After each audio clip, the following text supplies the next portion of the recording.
귀한 찬양해 주신 우리 찬양대 분들께 감사드립니다. 오늘 우리가 함께 봉독한 에베소서 4장 15절에서 16절의 말씀을 가지고요, 지체가 아니면 교회가 아닙니다 라는 제목으로 함께 하나님의 말씀 나누도록 하겠습니다. 저는 처음 보시는 분들도 계실 것 같아요. 제가 이 교회 온 지 6개월밖에 안 됐거든요. 그래서 아마 절 처음 보시는 분들도 계실 것 같은데, 저는 지금 이 교회에서 부목사 사역을 감당하고 있는 홍성은 목사입니다. 그래서 오늘 담임 목사님이 부재 중이셔서 부족한 제가 이곳에 서서 하나님의 말씀을 전할 텐데, 하나님이 주시는 귀한 은혜가 저와 여러분들에게 있게 되기를 간절히 소망합니다. 특별히 오늘은 제가 어떤 말씀을 전해야 할까 고심하다가 교회에 대한 말씀을 나누는 것이 좋겠다라는 그런 마음이 들어서 기도 중에 또 하나님이 그런 마음을 주셔서 이 말씀을 준비하게 되었습니다. 제목부터 별로 마음에 안 드실 거예요. 그렇죠? 지체가 아니면 교회가 아닙니다.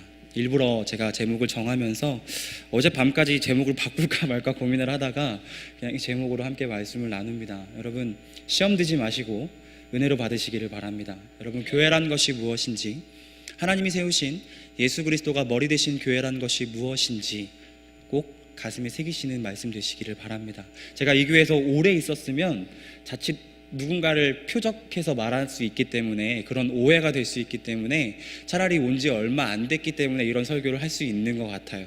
그래서 온 지 얼마 안 된 목사님이 저런 설교 하시는구나, 은혜로 받아들이셨으면 좋겠습니다. 여러분, 제가 요즘에 굉장히 많이 하는 고민이 하나 있어요. 제가 삶을 살아가면서 굉장히 입에 많이 달고 사는 하나의 이야기가 있습니다. 뭐냐면 살 빼야 된답니다. 다이어트 해야 된다. 그래서 제가 요즘 점심을 잘 안 먹어요. 그러니까 같이 점심을 항상 챙겨주시는 우리 권사님들이나 집사님들이 저한테 항상 그러세요. 점심은 잘 먹어야 된다고, 살을 뺄 거면 저녁을 굶어야지 왜 점심을 굶냐고 이렇게 말씀을 하시는데, 저는 또 저녁은 못 굶거든요. 그래서 점심을 굶어요. 왜냐면 이렇게 살이 많이 쪄서. 근데 제가 왜 요즘에 이렇게 그런 이야기를 하고 있냐면, 가끔 가다가 제가 이제 작년에 결혼을 했는데, 결혼한 1년이 좀 넘었거든요. 이제 결혼을 하고 나서 제가 10kg 가까이 쪘어요. 지금 굉장히 많이 쪘잖아요. 그런데 이렇게 겉으로 보시기에는 별로 이렇게 안 쪄 보이잖아요. 그렇죠? 근데 이제 저만 알고 있는 곳에 살이 굉장히 많아요. 근데 특별히 제가 왜 자꾸 살을 빼야 되느냐는 생각을 하냐면, 운전할 때는 앉아 있잖아요. 앉아 있으면 이렇게 자연스럽게 배에 힘이 풀리고 이렇게 바지 윗단으로 이렇게 뱃살이 보이는데, 운전할 때는 뭐를 하냐면 안전벨트를 해요. 그럼 이제 안전벨트가 몸을 꽉 조이잖아요. 그러면은 안 그래도 배가 많이 나와 있는데 운전을 하다가 이렇게 무의식적으로 아래를 보면은 놀라는 거예요. 내 뱃살이 언제 이렇게 많이 나왔지? 깜짝깜짝 놀라는 거예요. 정말로. 여러분, 저는 체육과 출신이기 때문에 옛날에는 제 배에 왕자가 이렇게 막 믿으시든지 마시든지 하지만 굉장히 이렇게 왕자가 있었거든요. 근데 막 요즘에는 상상도 할 수 없었던 옛날에는 그런 뱃살이 요즘 보이니까 제가 이렇게 운전하다가 밑으로 볼 때마다 굉장히 극혐이에요. 요즘 애들 말로 극도로 혐오스러워요, 제 뱃살이. 그래서 제가 늘 그렇게 얘기합니다. 살 빼야 된다. 살 빼야 된다. 근데 여러분, 이런 얘기 많이 들어보셨을 거예요. 요즘에 사회의 화두가 뭡니까? 건강이죠. 그리고 비만은 건강의 가장 큰 적이잖아요. 그래서 헬스, 필라테스, 퍼스널 트레이닝, 아니면은 다이어트, 운동, 요가 이런 거 엄청 많이, TV만 틀면 엄청 많이 들어보셨을 거예요. 그리고 그렇게 운동을 열심히 하시는 분들도 계시는 것 같아요. 지금 웃으시는 거 보니까. 요즘 사회는 그래요. 건강, 무엇이 건강함을 이루게 되는가? 운동. 여러분, 그런데 제가 말씀을 준비하면서 좀 자료를 찾아봤는데, 비만이 여러분 건강을 해치는 가장 큰 적이라고 생각하시죠? 그리고 실제로 비만이 모든 성인병의 원인이라고 우리는 그렇게 알고 있고, 사실 그래요. 그래서 이 비만이, 성인병이 사람을 죽음에 이르게 하는 가장 큰 병이라고 우리는 생각합니다. 그런데 여러분, 비만보다 더 위험한 질병이 있어요. 조기 사망 위험률이 비만보다 약 50% 이상 높답니다. 뭔지 아세요? 외로움이라는 질병입니다. 외로움. 덴마크의 코펜하겐 대병원 심장센터에서 지난달에 2018년 6월 9일에 발표한 자료가 있어요. 그 자료에 의하면 덴마크 그 심장센터 병원에서 덴마크 전역에 있는 5개의 심장센터에서 2013년부터 2014년까지 2년에 이르는 동안 덴마크 전역에 있는 그 5개 심장센터에서 심장병 환자들을 대상으로 13,500여 명의 사람을 대상으로 설문을 조사했어요. 그 설문조사의 내용은 이런 내용입니다. 혼자 사는지 혹은 가족과 사는지, 필요할 때 말을 건넬 사람이 있는지, 그리고 누군가와 함께 있고 살고 있다고 할지라도 혹시나 외로움을 느끼고 살아가는지, 이런 설문을 가지고 13,000명을 조사를 한 거예요. 이런 설문의 목적은 무엇이냐면 환자가 느끼는 주관적인 외로움, 환자가 느끼는 그 주관적인 외로움의 여부가 과연 심장 질환을 앓고 있는 그 환자들에게 어떤 영향을 끼치는지 확인을 하고 싶었던 거예요. 그러니까 그렇게 13,000명을 대상으로 실험을 하고 그 사람들에게, 모든 13,000명 사람들에게 부정맥, 심정지, 관상동맥 질환 등의 질환을 다 파악을 하고 내린 결론이 뭐냐면 이래요. 제가 결과를 읽어드릴게요. 연구 결과 외로운 사람은 모든 심장 질환에서 상태가 더 나쁜 경향을 보였다. 외로운 환자의 사망률은 남녀 모두 2배로 치솟았다. 특히 욕구 불만과 우울증을 호소한 경우도 3배로 높았다. 외로운 사람들이요. 그리고 외로운 사람은 생활 습관이 건강하지 못하고 치료에 적극적이지 않으며 스트레스에 더 취약한 경향이 있다. 심지어 나이와 교육 수준, 다른 질병의 유무, 비만 정도를 가늠하게 하는 체질량 지수, 흡연 및 음주, 그 여부가 미치는 영향을 통계적으로 다 제거해도 결과는 달라지지 않았다.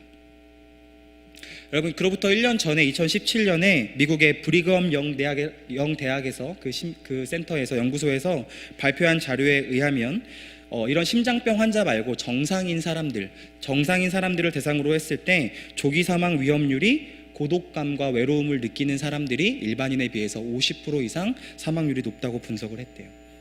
그 결과를 바탕으로 지난달에 이런 심장병 환자에 대한 결과가 더 나온 거예요. 재밌는 거 아세요? 영국에 이런 장관이 있답니다. 장관의 이름이, 우리 국방부 장관 뭐 이런 거 있잖아요, 문화부 장관 이런 거 있잖아요. 근데 영국에는 이런 장관이 올해 생겼대요. 외로움 담당 장관.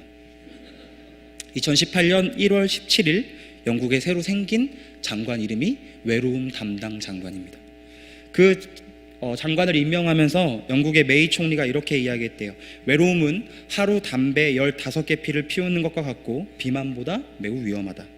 외로움 담당 장관을 맡은 트래시 크라우치 장관은 외로움은 질병이다. 고독과의 전쟁을 선포한다. 그렇게 취임식에서 이야기를 했답니다. 왜 제가 설교 서두에 외로움에 대해 말씀을 드리는가? 여러분, 어쩌면 교회라는 단어와 외로움이라는 단어는 잘 어울리지 않는 것이라고 생각할지도 모르겠어요. 교회에 이렇게 많은 사람들이 모여있고 이렇게 많은 지체가 있고 우리가 함께 많은 고민들도 나누고 기쁨과 즐거움과 또 슬픔을 함께 나누는 이 공동체에 어떻게 외로움이라는 단어가 있을 수 있는가, 어울릴 수 있는가, 이렇게 생각하실지도 모르겠어요. 근데 여러분, 한번 여쭤보고 싶어요. 여러분은 교회에 다니시면서 혹시 외로움을 느끼고 계시지는 않으십니까? 교회의 분위기는 참 밝아요. 교회에 오면 많은 집사님들, 권사님들, 성도님들이 함께 하하호호 웃으면서 반겨주고 아주 분위기는 화기애애합니다. 그런데 그렇게 좋은 분위기 속에서 혹시 누군가는 외로움을 느끼고 있다는 생각을 해보신 적이 있으신가요? 제가 중고등부 청년부 사역을 담당을 할 때에 많은 청년들이 세상에서 방황하고 세상에서 즐거운 문화를 누리다가 그것을 끊어내고 교회에 들어온 많은 청년들하고 상담을 할 때 많이 하는 이야기가 있어요. 어떤 이야기냐면 자기는 교회의 믿음을 지키기 위해서, 예수 그리스도에 대한 믿음을 지키기 위해서 세상 것들을 하나씩 끊어나갔다는 거예요. 술도 끊고 담배도 끊고 노는 것도 끊고 게임도 끊고 다 끊어나갔어요. 그러면 그 끊은 시간만큼 어디에 할애를 하겠어요? 교회에 할애를 하겠죠. 청년부 모임에 할애를 할 거예요. 그리고 많은 성도들이 모이는 그 자리에 함께 하기를 노력할 거예요. 그런데 그런 질문을 해요. 그런데 전도사님, 왜 세상 사람들하고는 술자리 한번 하면 그렇게 가까워지는데 교회 사람들하고는 친해지는 게 그렇게 힘들까요? 동의하십니까 혹시? 그런 경험 느껴보신 적 있으신가요? 굉장히 많이 듣습니다. 제가 세상 사람들과의 관계를 다 끊어내고 교회에 이만큼 헌신을 하고 있으면 교회 사람들과 그만큼 가까워지는 게 정상인데 왜 세상 사람들하고 끊어낸 만큼 교회 사람들하고는 가까워지지 않을까요? 깊은 고민을 하는 걸 많이 봤어요. 여러분, 어쩌면 여러분들은 이 교회 안에서, 우리 기쁨의 교회 안에서 외로움이라는 것을 전혀 느끼시지 못할 수도 있습니다. 그런데 굉장히 많은 사람이 이 화기애애한 분위기 속에, 이 웃음 넘치는 교회 분위기 속에 누군가는 외로움을 느끼고 있을 수 있다는 것을 꼭 한번 생각해 보셔야 돼요. 그런데 여러분, 우리가 한 번쯤 느껴봤을 법한 그 외로움, 그리고 이곳에 앉아 예배드리시는 여러분들이 혹시나 외로움을 느끼고 계시다면 다시 한번 생각해 봐야 하는 문제가 있어요. 그 외로움의 원인은 무엇인가? 내가 교회 안에 있고 이렇게 신실하게 신앙생활을 하고 이 교회의 일원으로 여기 앉아서 예배를 드리고 있는데 왜 교회 안에서 나는 외로운가? 여러분, 그게 교회의 잘못일까요? 봉사자의 잘못일까요? 우리가 어쩌면 교회의 지체가 되지 못했기 때문은 아닐까요?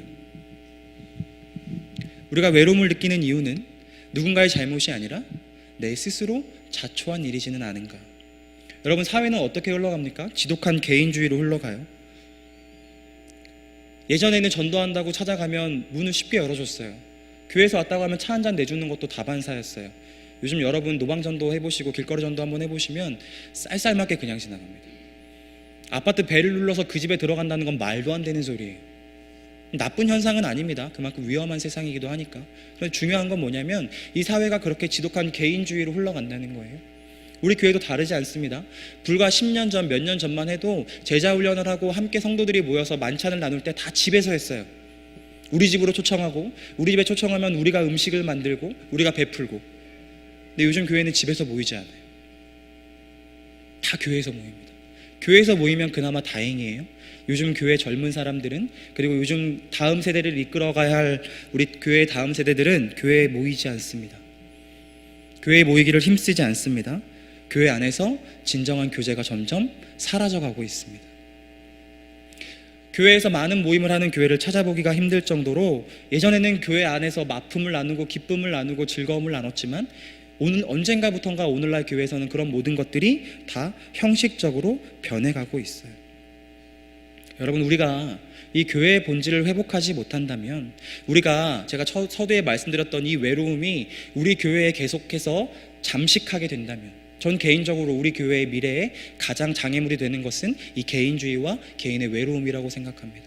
많은 사람들이 외로움을 채우기 위해서 교회를 찾아요. 많은 사람들이 자신의 문제를 해결하기 위해서 교회를 찾습니다. 예배만 드려요? 다른 건 아무것도 하지 않아요. 여전히 공허하고 여전히 외롭습니다. 여전히 내 주변에는 사람이 없습니다.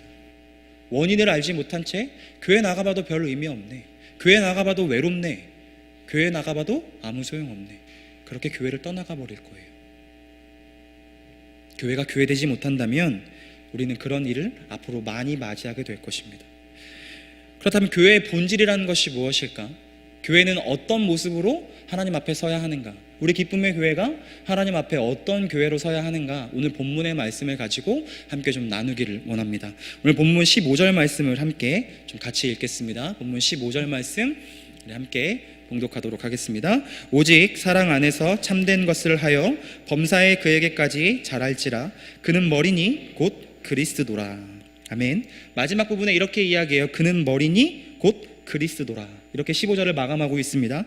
여러분, 골로새서 1장 18절에 이렇게 말씀하고 있어요. 골로새서 1장 18절 우리 함께 읽도록 하겠습니다. 그는 몸인 교회의 머리시라. 그가 근본이시요 죽은 자들 가운데서 먼저 나신 이시니 이는 친히 만물의 으뜸이 되려 하심이요.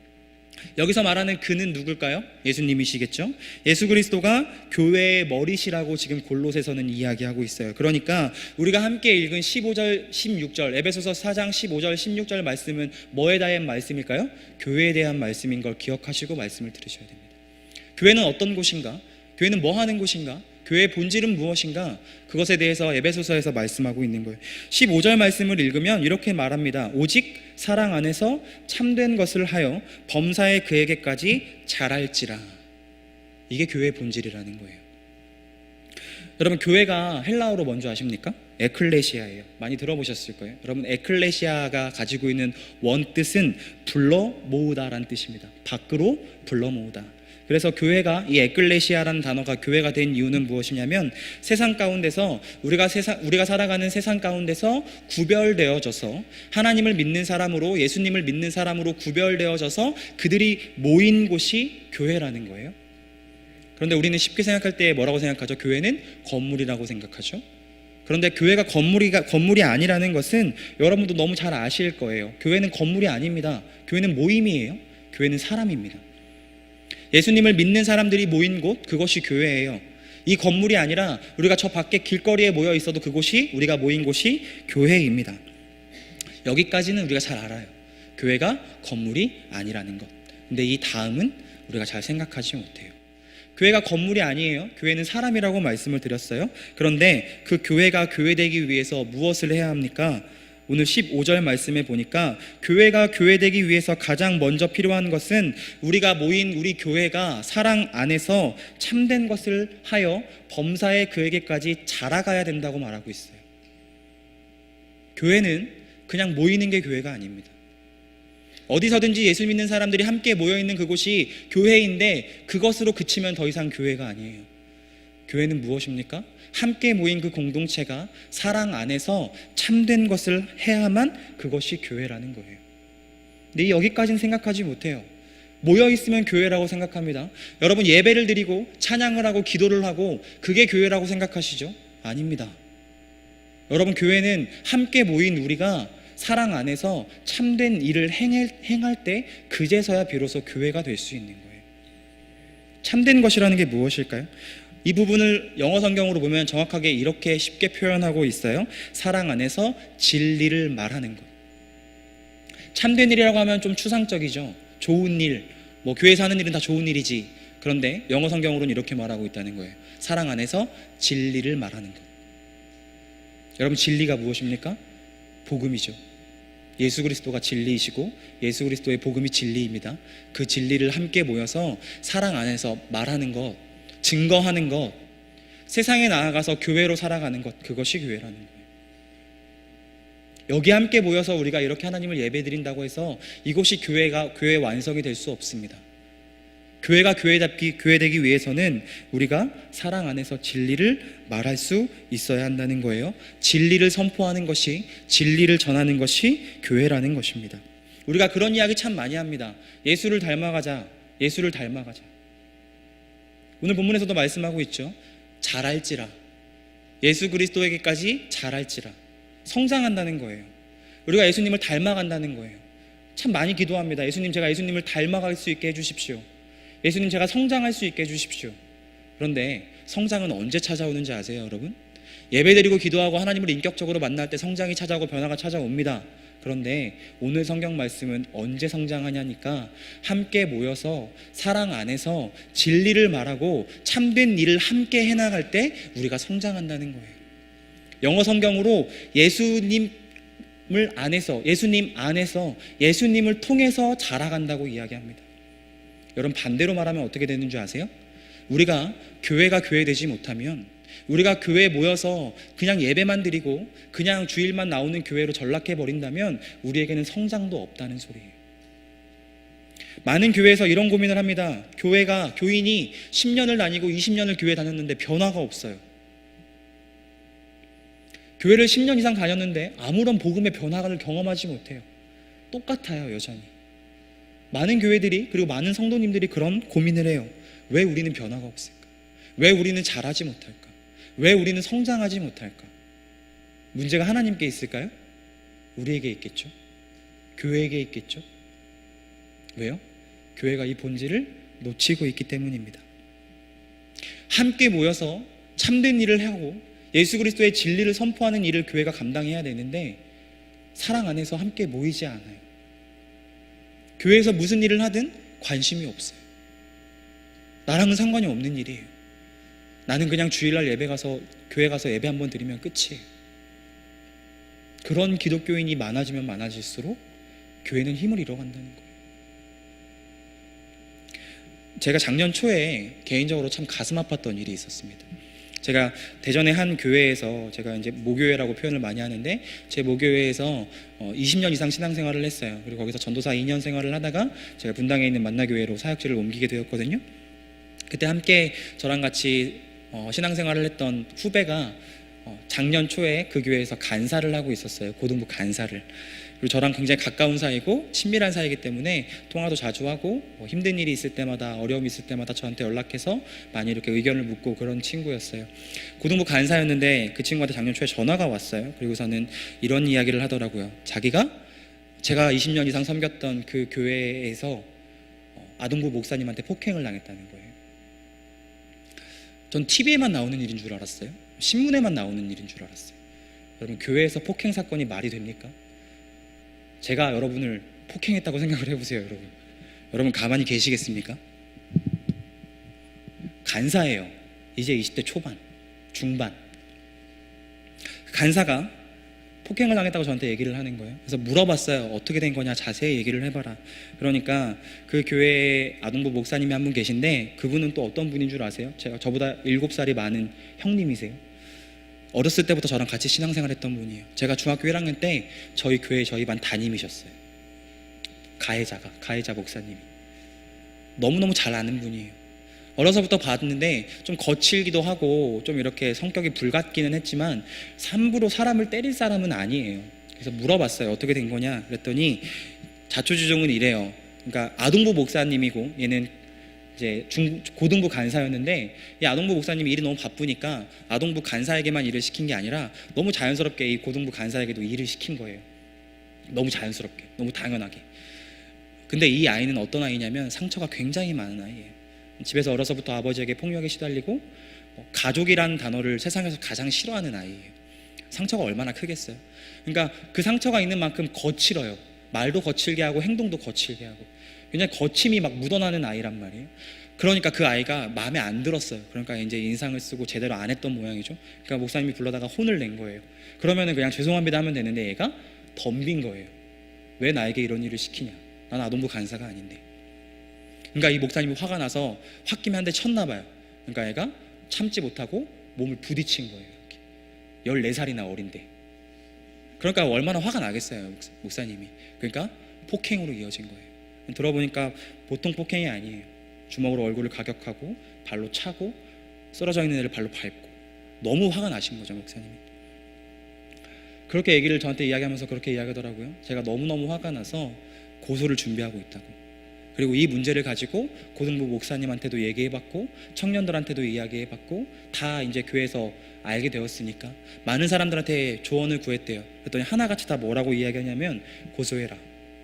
그냥 넘어가면 안 된다. 물론 너의 잘못도 있기는 하지만 교회가 이게 문제다. 교회는 무슨 문제만 일어나면 덮기에 급급하다.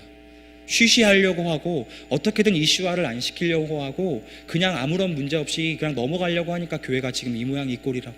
말하는 사람마다 다 고소하라고 한 거예요. 그러니까 얘가 진단서를 끊고 경찰서에 가서 고소를 하기 전에 저한테 전화를 한 거예요. 찝찝했던 모양이에요.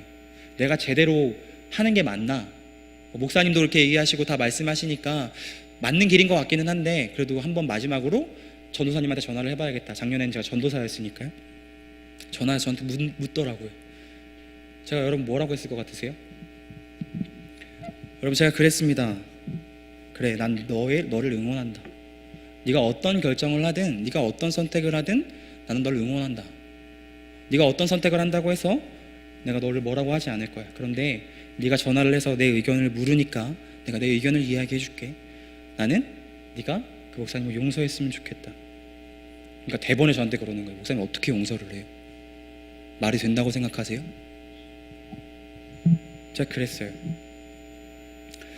나는 그 목사님도 내가 잘 알고 있고 너도 내가 잘 알고 있지만 교회를 위해서 용서하라거나 아니면 그 목사님을 위해서 용서하라는 말이 절대 아니야.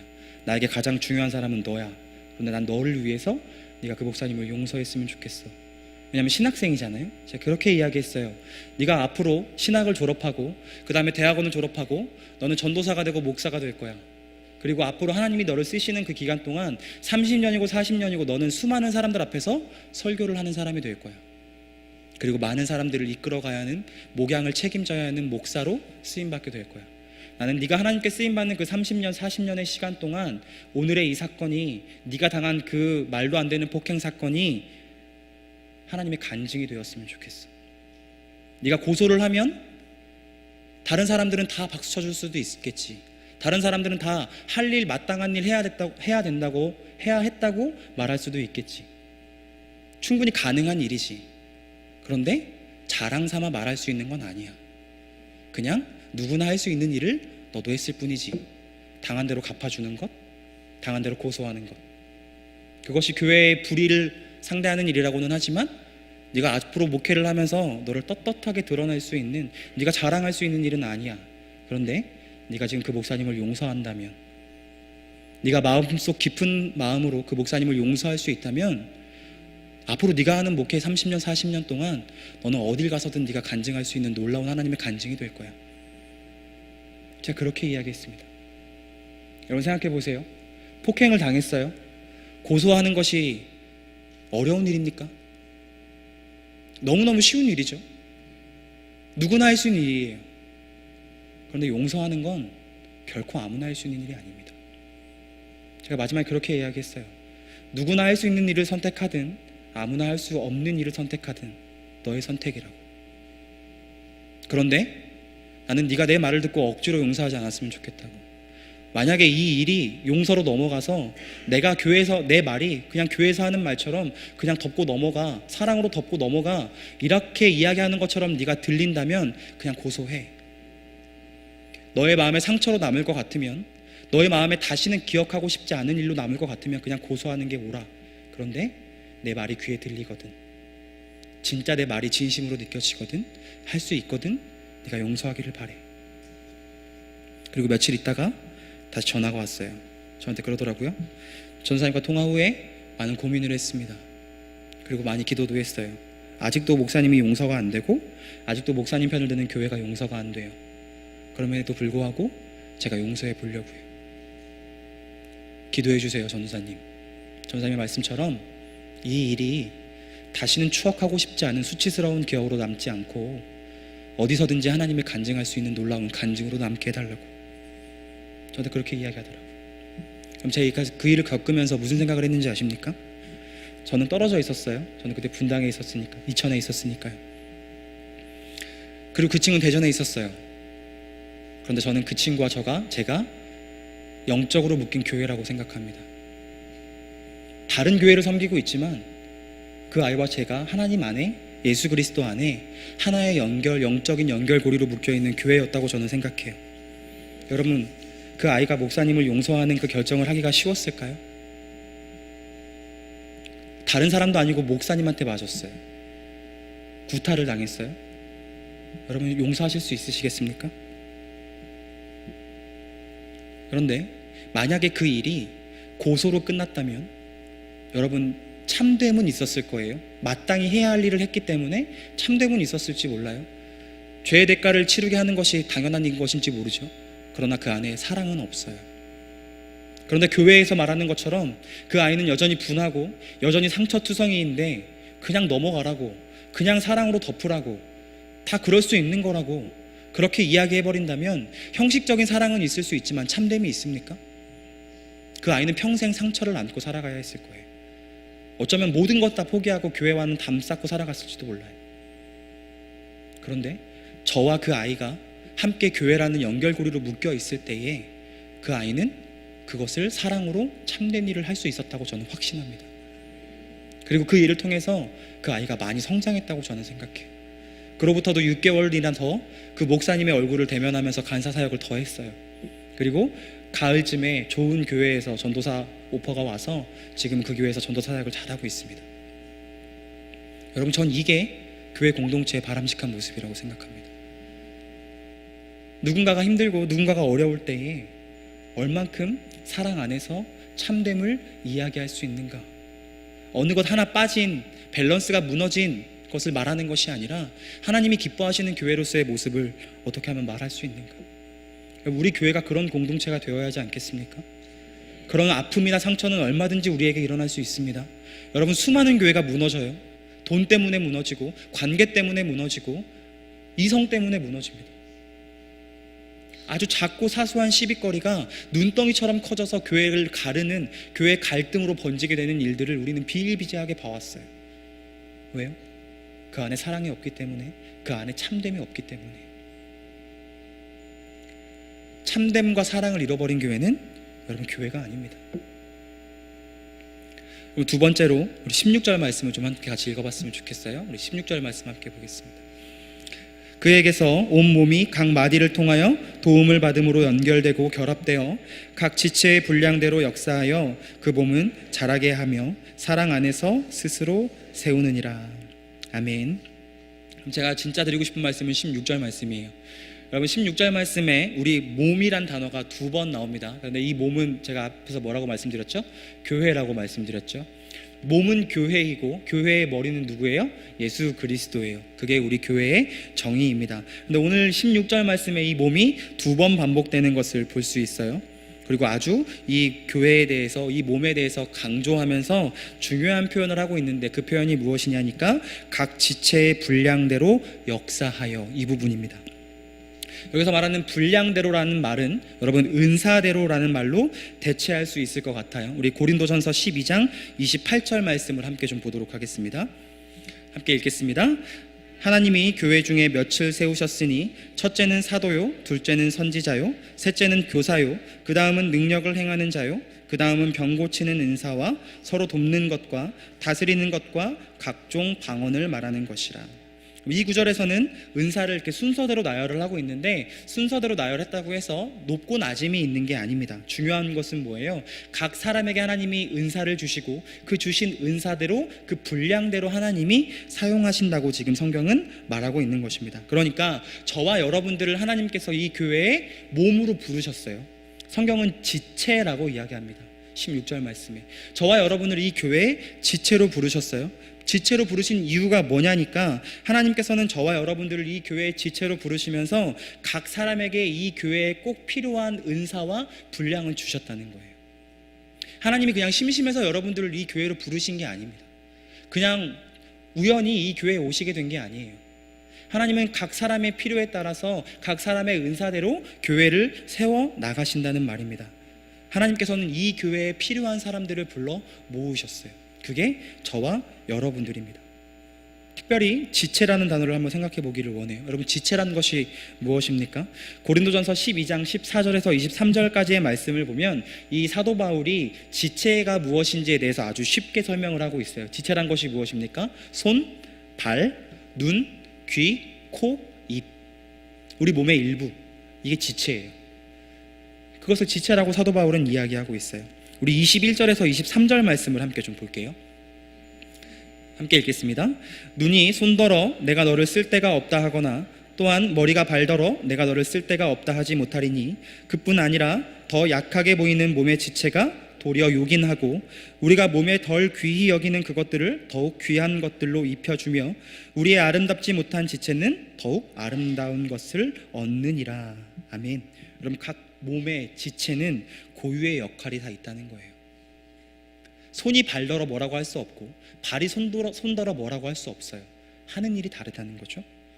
뿐만 아니라 심지어 아무 필요 없어 보이는 그런 지체조차 하나님께서 아주 요긴하게 쓰신다고, 중요하게 쓰신다고 말씀하고 있습니다. 하나님께서 저와 여러분을 이 교회 지체로 부르셨습니다. 그 말인즉슨 나만 할 수 있는 역할이 이 교회에 있다는 거예요. 단 한 사람도 빠짐없이 여러분들이 하실 일이 이 교회에 있다는 거예요. 하나님께서 여러분들을 사용하실 일이 이 교회에 반드시 있다는 말입니다. 나에게 주신 은사대로 이 교회를 아름답게 세워갈 수 있는 그 모습이 하나님이 원하시는 모습이라는 거예요. 여러분 생각해 보세요. 우리 몸에 손이 없으면, 우리 몸에 발이 없으면, 눈이 없으면, 코가 없으면, 입이 없으면 여러분 얼마나 불편합니까? 어떻게 살 수는 있죠. 제가 어떻게 그 아픔을 감히 상상이나 하겠습니까? 그런데 살 수는 있어요. 근데 너무너무 불편하세요. 그래서 그 불편함을 가지고 있는, 핸디캡을 가지고 있는 사람들이 앞에서 하나님을 전하는 것이 힘이 있고 능력이 있는 거예요. 왜요? 누구나 공감할 수 있는 아픔이 그들에게 있기 때문에. 우리 몸에 지체가 없다는 것은 그렇게 힘든 일이고 어려운 일이에요. 여러분, 근데 여러분들이 이 교회의 지체랍니다. 여러분 한 사람이 없으면 이 교회가 그렇게 아픔을 느낀다는 거예요. 지체인 우리가 이 교회에 없으면 우리가 그렇게 아플 수밖에 없다는 거예요. 만약 이곳에 앉아있는 여러분들 중에 누구든지 내가 이 교회에 있어도 그만 없어도 그만인 사람처럼 느껴지신다면, 나는 이 교회에 별로 필요성이 없는 사람처럼 느껴지신다면, 그렇게 신앙생활을 하고 계시다면 여러분은 과연 교회의 지체라고 말씀하실 수 있으십니까? 하나님은 지체로 우리를 교회로 부르셨다고 말씀하시는데, 우리 몸의 지체 중에 그 어느 것 하나만 없어도 우리는 너무너무 힘들고 불편한 삶을 살 수밖에 없는데, 이 교회에 여러분들을 지체로 부르셨다면 지체인 여러분들이 없는 그 교회가 얼마나 아프고 얼마나 어렵고 얼마나 힘들겠습니까? 여러분 오해하지 않으셨으면 좋겠어요. 제가 이 설교를 하면서 여러분들에게 가장 죄송한 부분이, 혹시나 이렇게 들릴까봐 여러분 교회에서 일하십시오, 여러분 봉사하십시오, 여러분 이렇게 들리실까봐 전 너무 걱정돼요. 여러분 그런 차원의 일을 이야기하는 게 아닙니다. 여러분 교회에 봉사하시라고, 교회 행사에 참여하시라고 그런 말씀 드리는 게 아니에요. 교회의 지체가 되시라고. 여러분이 교회 일 하지 않으셔도 누군가는 합니다. 지금까지 이 교회가 그렇게 흘러왔고 앞으로도 그럴지도 몰라요. 이 교회에 일꾼들이 많고 얼마든지 사람이 많습니다. 더 계셨으면 좋겠지만 그러나 충분히 일할 수 있는 교회의 힘과 능력이 있습니다. 여러분들더러 일하라는 말이 아닙니다. 지체가 되시라고요. 이 교회에 꼭 필요한 사람이 되시라고. 좀 어려우시죠? 그래서 제가 사도행전 2장의 초대교회의 모습을 함께 좀 보려고 해요. 사도행전 2장 42절에서 47절의 말씀 함께 보겠습니다. 사도행전 2장 42절에서 47절입니다. 혹시 바로 준비가 될까요? 제가 잘못 적어드렸나 봐요. 사도행전 2장 42절에서 47절. 우리 중요한 부분이라 성경을 좀 찾거나 아니면 조금 기다렸다가 말씀을 좀 같이 봤으면 좋겠어요.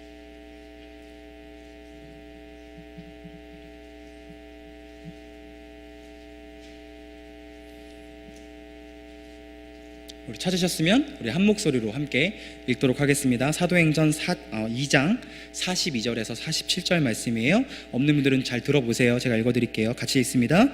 그들이 사도의 가르침을 받아 서로 교제하고 떡을 떼며 오로지 기도하기를 힘쓰니라. 사람마다 두려워하는데 사도들로 말미암아 기사와 표적이 많이 나타나니 믿는 사람이 다 함께 있어 모든 물건을 서로 통용하고 또 재산과 소유를 팔아 각 사람의 필요를 따라 나눠주며 날마다 마음을 같이하여 성전에 모이기를 힘쓰고 집에서 떡을 떼며 기쁨과 순전한 마음으로 음식을 먹고 하나님을 찬미하며 또 온 백성에게 칭송을 받으니 주께서 구원받는 사람을 날마다 더하게 하시니라.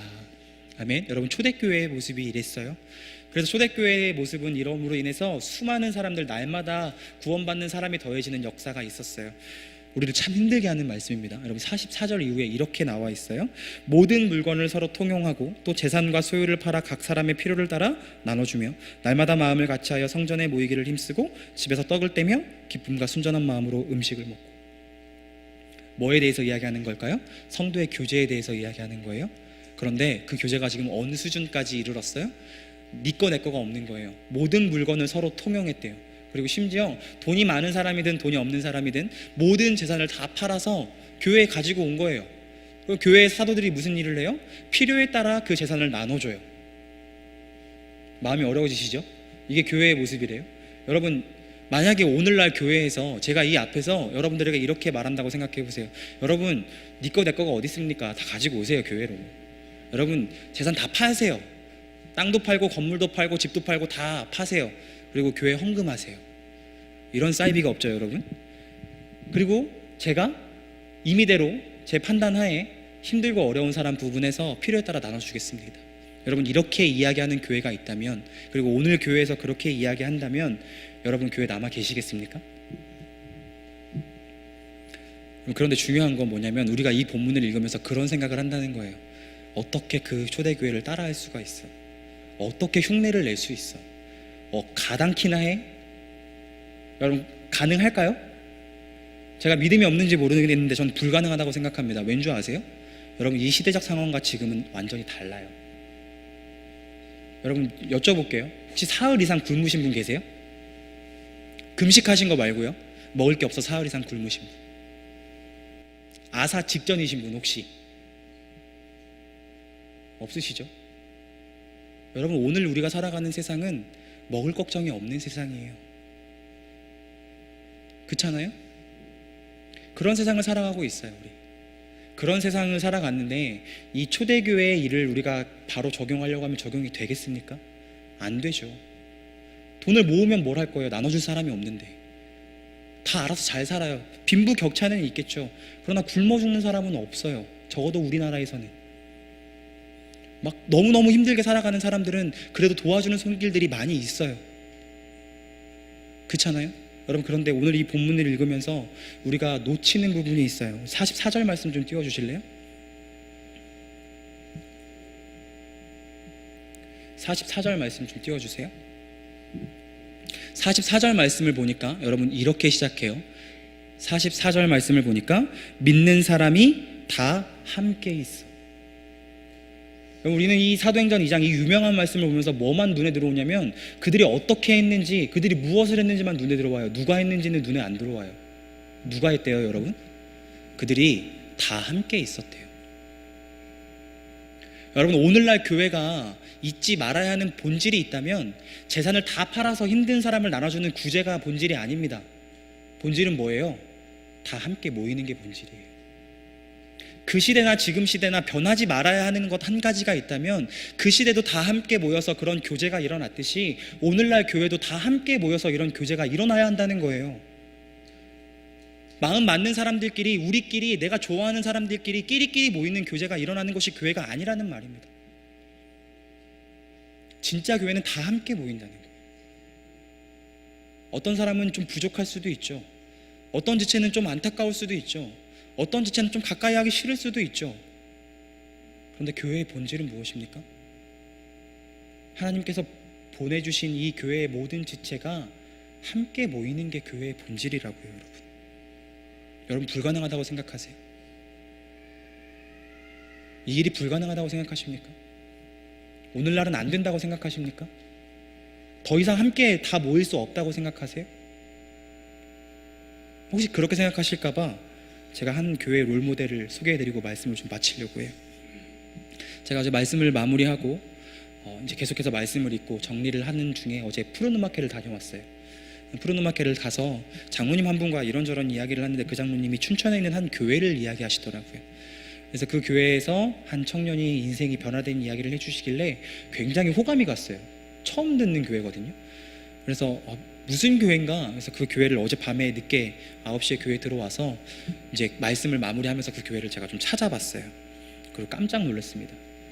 여러분 먼저 이 교회의 이전 스토리를 한번 들어보시면 좋을 것 같아요. 2013년 초에 이 교회가 춘천에 있는 한 외딴 마을에 시골 같은 데 있었는데 사람들이 막 모이니까 이제 성전을 건축을 해야 되는 거예요. 그래서 성전 부지를 알아보고 이제 교회 매매 중인 교회를 알아보고 있다가 한 교회에 대한 소문을 들었어요. 이 A 교회라는 교회에 대한 소문을 들었는데 이 A 교회라는 교회는 성도들이 함께 아름다운 건축을 해놓고 성전을 아름답게 지어놓고 이제 분란이 일어난 거예요. 교회가 나뉘어진 거예요.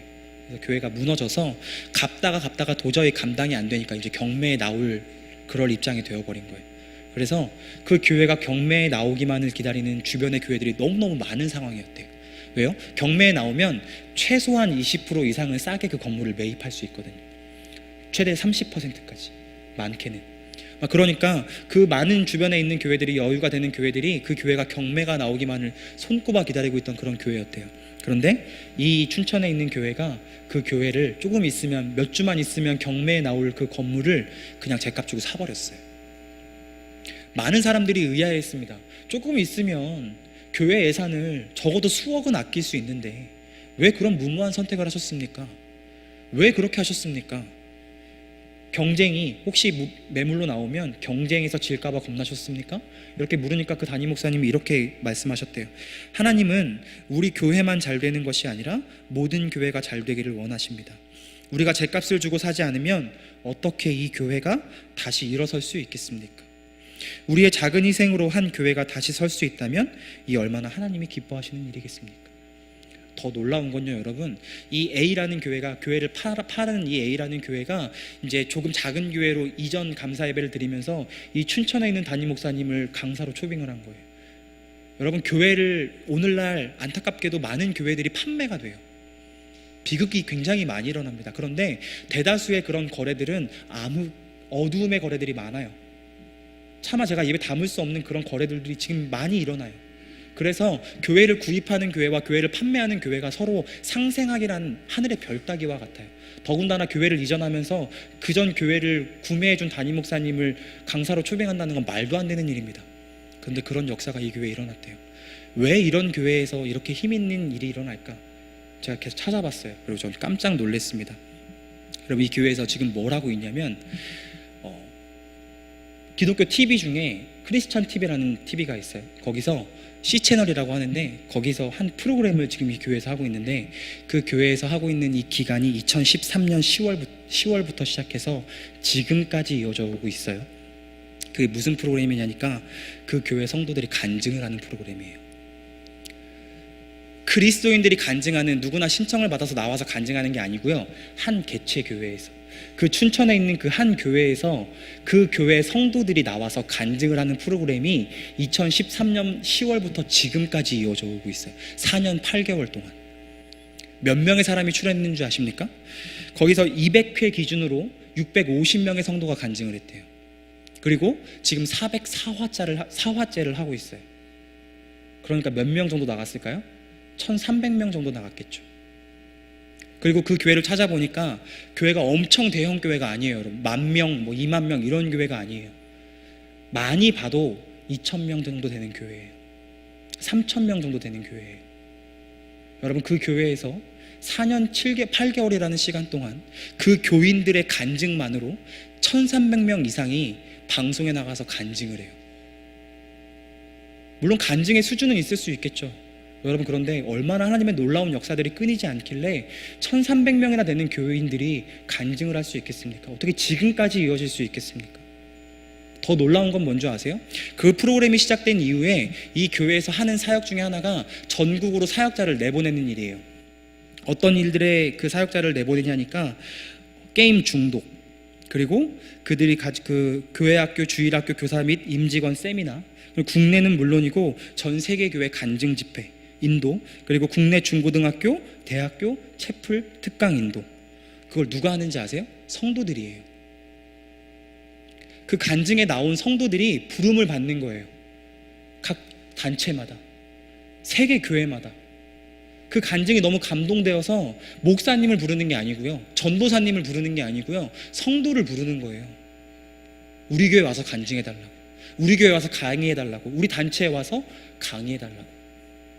그게 지금까지 이어지고 있대요. 여러분, 불가능하다고 생각하십니까? 여러분, 전성도가 일하는 교회가 불가능하다고 생각하십니까? 전성도가 간증하는 교회가 불가능하다고 생각하세요? 그걸 하는 교회가 있어요. 그렇게 하나님의 일을 세워나가는 교회들이 지금 있어요. 우리 교회가 그런 교회가 되어야 하지 않겠습니까? 출발은 조금 미흡할지도 모르죠. 어려울지도 모릅니다. 힘들지도 모릅니다.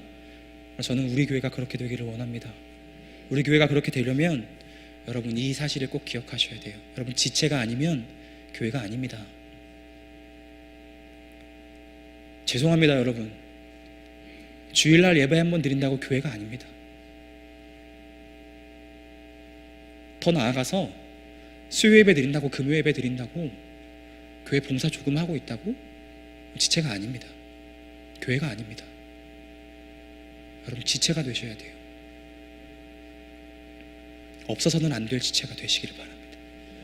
이 교회 하나님이 부르셨다면, 하나님이 여러분을 이 교회 지체로 부르셨다면 하나님이 여러분들을 분량대로 사용하실 것입니다. 그 지체가 되시는 저와 여러분들이 되셨으면 좋겠습니다. 기도하겠습니다. 하나님, 우리가 이 시간 교회에 대해서 함께 말씀을 나눕니다. 하나님, 우리가 교회의 지체가 되게 하여 주시옵소서. 내가 이 교회가 되게 하여 주시옵소서. 하나님께서 이 교회에 하실 일이 있으시다면, 하나님께서 이 교회에 주신 사명이 있으시다면 그 사명이 나의 사명이 되게 하여 주시옵소서. 그 은혜가 우리 가운데 경험되어지기를 간절히 소망합니다. 예수님의 이름으로 기도했습니다. 우리 함께 주신